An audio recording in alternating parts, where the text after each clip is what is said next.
Selamat pagi anak-anak. Selamat pagi, Pak. Oke, di sini yang menjadi ketua kelas siapa? Saya, Pak. Siapa namanya? Siti Maisaro. Oke, Siti Mesoro. Sekarang pimpin teman-temannya untuk berdoa terlebih dahulu. Baik, Pak. Berdiri. Sebelum memulai pelajaran, marilah kita berdoa menurut agama dan kepercayaan kita masing-masing. Berdoa dimulai. Berdoa selesai. Panganjali. Om Swastiastu.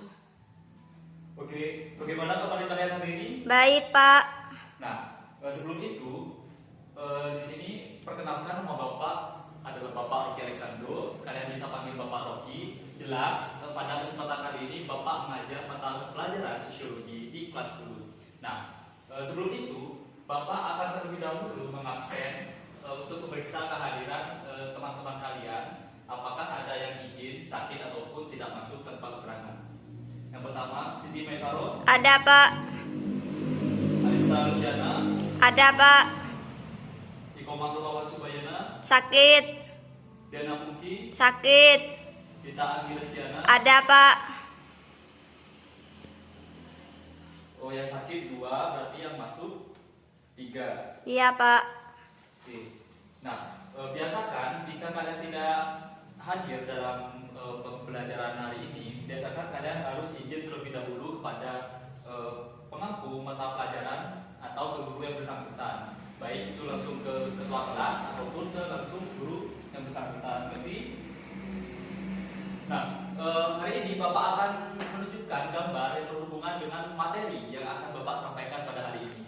Nah, Bapak harapkan setelah Bapak menampilkan gambar, kalian langsung menebak apa gambar tersebut. Ngerti? Mengerti, Pak. Nah, gambar apakah ini? Nah, bisa kalian lihat gambar apakah ini? Bisa, Pak. Coba sini Maisaro tebak ini gambar apa? Itu gambar tawuran pelajar, Pak. Oke. Yang lain juga setuju? Ini gambar tawuran pelajar? Setuju, Pak. Oke. Nah, berbicara tentang materi yang akan kita bahas pada kesempatan kali ini, ada yang sudah tahu apa materi yang akan kita bahas pada kesempatan hari ini? Tidak tahu, Pak. Oke. Nah, minggu kemarin kita sudah belajar tentang apa itu sosiologi.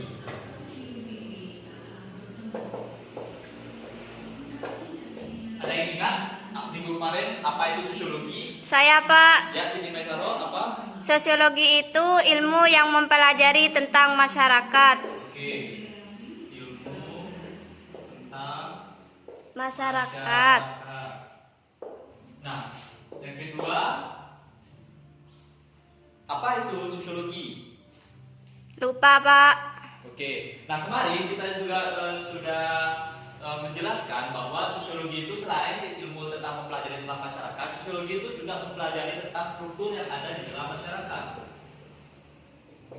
Struktur. Selain itu, mobilitas sosial.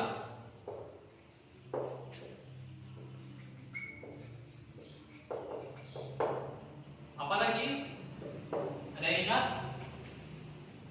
Lupa, Pak. Oke, nah, secara singkatnya, sosiologi merupakan ilmu yang mempelajari tentang apa itu masyarakat.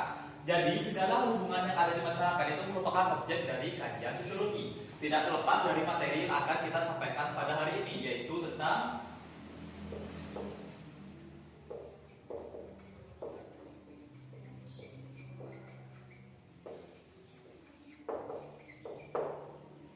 penyimpangan sosial. Nah, rupanya penyimpangan sosial ini juga merupakan objek dari kajian sosiologi, anak-anak. Mengapa? Karena penyimpangan sosial ini dilakukan oleh masyarakat itu sendiri dengan berbagai alasan. Maka secara tidak langsung, maka penyimpangan sosial ini juga termasuk dalam objek kajian sosiologi. Nah, hari ini kita akan mempelajari tentang apa itu sih penyimpangan sosial. Apa sih pentingnya kita mempelajari penyimpangan sosial? Nah, sebelum itu, Bapak akan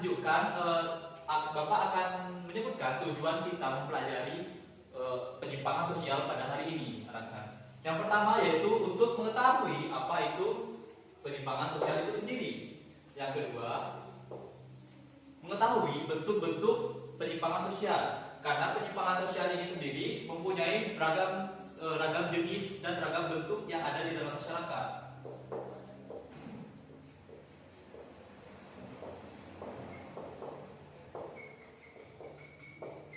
Bentuk-bentuk penyimpangan sosial. Nah, yang selanjutnya yaitu untuk mengetahui faktor penyebab.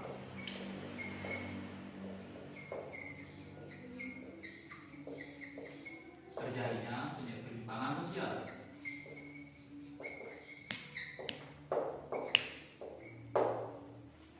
Nah, apa bisa diulangi? Yang pertama, kita pentingnya untuk mempelajari penyimpangan sosial adalah untuk yang pertama untuk mengetahui apa itu penyimpangan sosial. bagus. Yang kedua Untuk mengetahui bentuk-bentuk dari penyimpangan sosial. oke. Yang ketiga dan yang terakhir Faktor. oke. Nah, bagus. Hari ini Bapak akan langsung saja kita beranjak pada materi yang pertama, yaitu kita mengetahui tentang apa institusi penyimpangan sosial. Nah, secara khusus penyimpangan sosial ini menurut beberapa ahli menyebutkan bahwa menurut tokoh pertama, menurut Robert Anzen Lawang,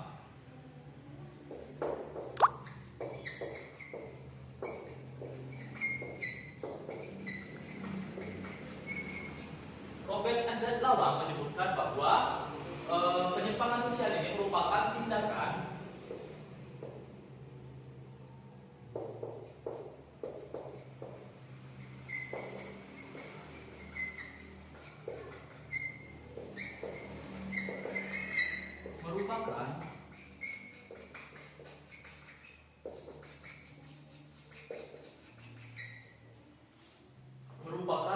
tindakan yang menyimpang dari norma-norma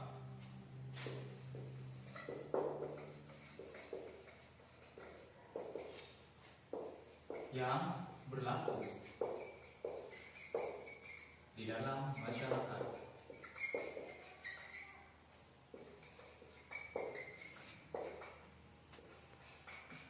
Nah, jadi Robert sendiri memandang bahwa perilaku menyimpang ini merupakan tindakan atau perilaku yang dilakukan yang mana hal ini bertentangan dengan norma-norma yang diberlakukan dalam masyarakat itu sendiri, anak-anak. Nah, selanjutnya tokoh yang kedua yaitu Van der Zenden.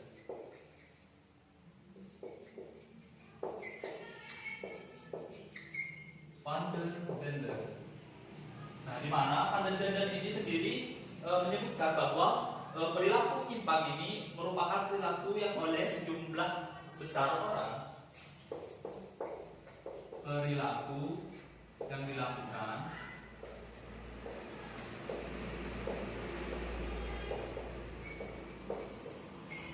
oleh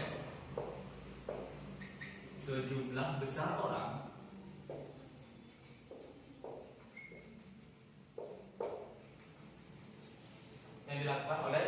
besar orang yang dianggap sebagai hal yang tercela.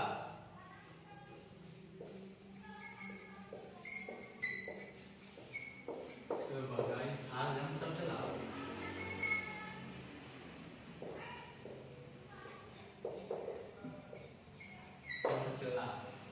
Jadi Van der Zenden ini berpendapat bahwa perilaku penyimpang atau penyimpangan sosial merupakan perilaku yang dilakukan oleh sejumlah besar orang yang dianggap sebagai hal yang tercela, yang mana hal ini juga sejalan dengan dia melanggar norma-norma yang dilakukan di dalam masyarakat.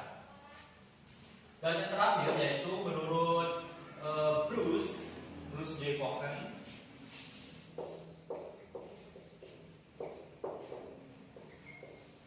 dia juga mengemukakan pendapatnya tentang perilaku menyimpang. Dia menyebutkan bahwa perilaku menyimpang itu sebagai perbuatan yang mengabaikan norma yang terjadi jika seorang atau sekelompok tidak mematuhi patokan baku dalam masyarakat.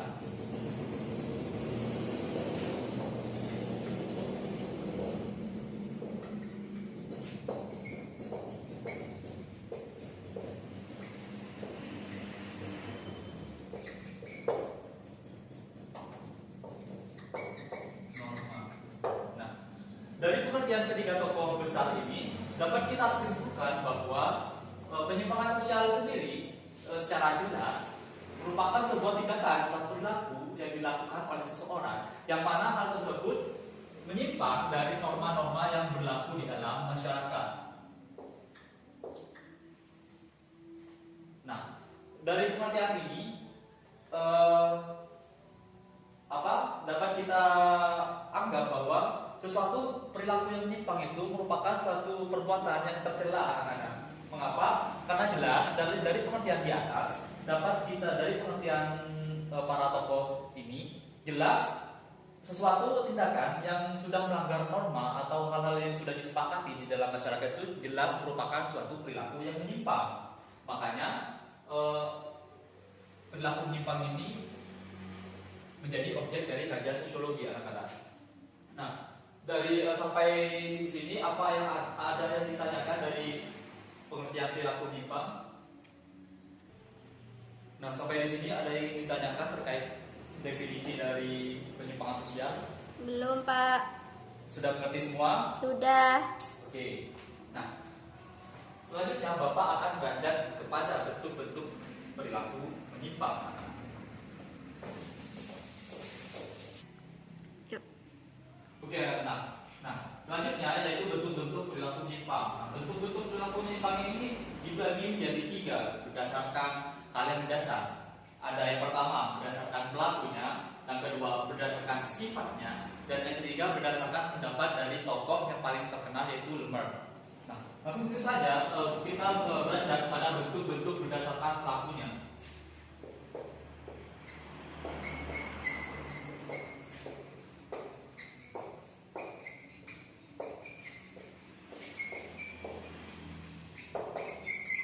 Oke, kita langsung kepada bentuk berdasarkan pelakunya.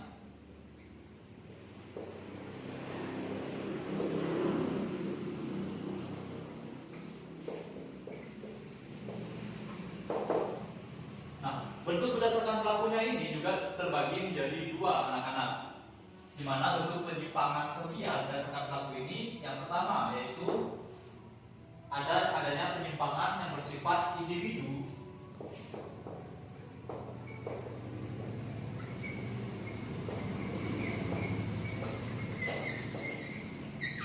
Dan ada pula yang termasuk ke dalam penyimpangan kelompok.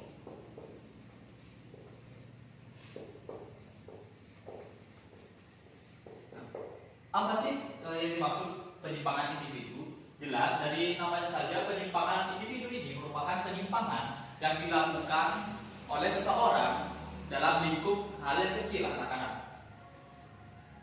Yang mana perilaku tersebut jelas seperti pengertian yang kita sudah pahami bahwa penyimpangan ini juga merupakan penyimpangan yang bersifat berlawanan dengan norma yang berlaku di dalam masyarakat. Nah, penyimpangan ini biasanya dilakukan seseorang di lingkungan keluarga atau di lingkungan yang kecil seperti itu. Nah, contohnya penyimpangan individu ini di dalam keluarga, contohnya anak-anak yang suka membangkang perintah orang tua. Hal tersebut jelas merupakan bentuk dari penyimpangan itu sendiri. Nah, sedangkan penyimpangan kelompok merupakan penyimpangan yang dilakukan oleh sekelompok atau penyimpangan kolektif yang tunduk pada norma kelompoknya yang bertentangan dengan norma yang berlaku di dalam masyarakat. Contohnya saja pengedar narkotika, pengedar narkoba, yang mana mereka mempunyai ikatan yang kuat di dalam kelompoknya. Akan tetapi ikatan tersebut juga bertentangan dengan norma yang berlaku di dalam masyarakat. Makanya perilaku tersebut merupakan penyimpangan kelompok anak-anak. Nah, yang selanjutnya yaitu bentuk berdasarkan sifatnya. Bentuk penyimpangan sosial. Penyimpangan sosial berdasarkan sifatnya.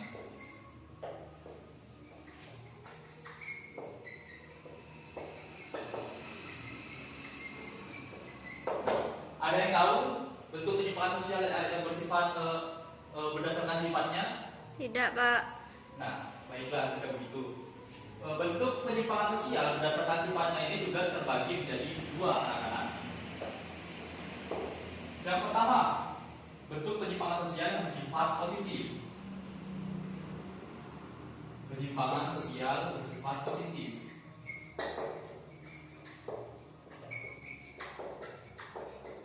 Apa sih yang dimaksud dengan bentuk penyimpangan sosial yang bersifat positif?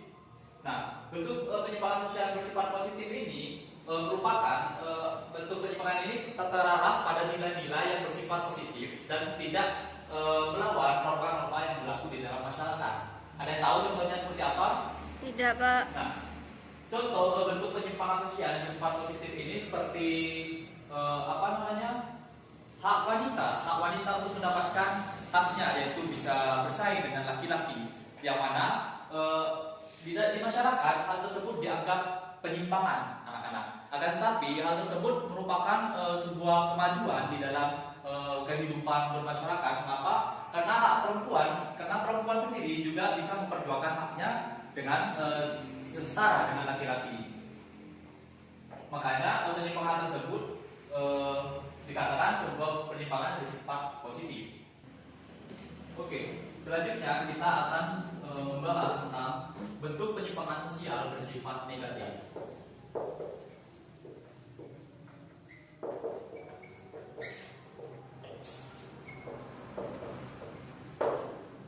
Apa sih penyimpangan sosial yang bersifat negatif? Jelas dari namanya sudah tertera bahwa penyimpangan ini dilakukan oleh sebagian orang yang mana perilaku seseorang ini dianggap tercela dan dianggap rendah di dalam masyarakat anak-anak. Contohnya seperti pemerkosaan, pencurian, pembunuhan, perjudian, dan lain sebagainya. Makanya kategori-kategori tersebut dikatakan ke dalam penyimpangan sosial bersifat negatif. Nah, selain bentuk berdasarkan pelaku dan sifatnya, tokoh besar Lambert juga menyatakan bahwa penyimpangan sosial juga mempunyai bentuk-bentuk tersendiri, anak-anak. Bentuk penyimpangan sosial menurut Lambert.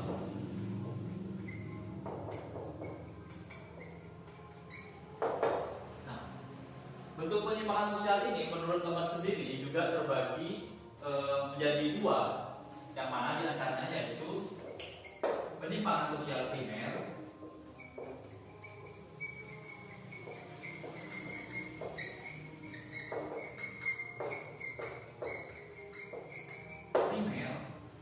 dan penyimpangan sosial sekunder.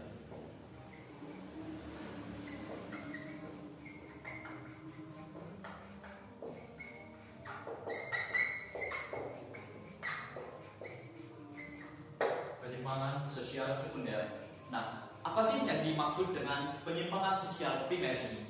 Nah, yang dimaksud dengan penyimpangan sosial primer adalah penyimpangan yang dilakukan dalam skala kecil dan cenderung dimaafkan, baik di lingkungan keluarga dan di lingkungan masyarakat itu sendiri. Yang mana penyimpangan ini cenderung hanya dilakukan oleh tidak terulang atau dilakukan cuma satu kali saja. Nah, apa sih contoh dari penyimpangan sosial primer ini? Contoh dari penyimpangan sosial primer ini karena dia merupakan penyimpangan sosial dalam skala kecil dan cenderung dimaafkan, baik itu di lingkungan keluarga ataupun masyarakat.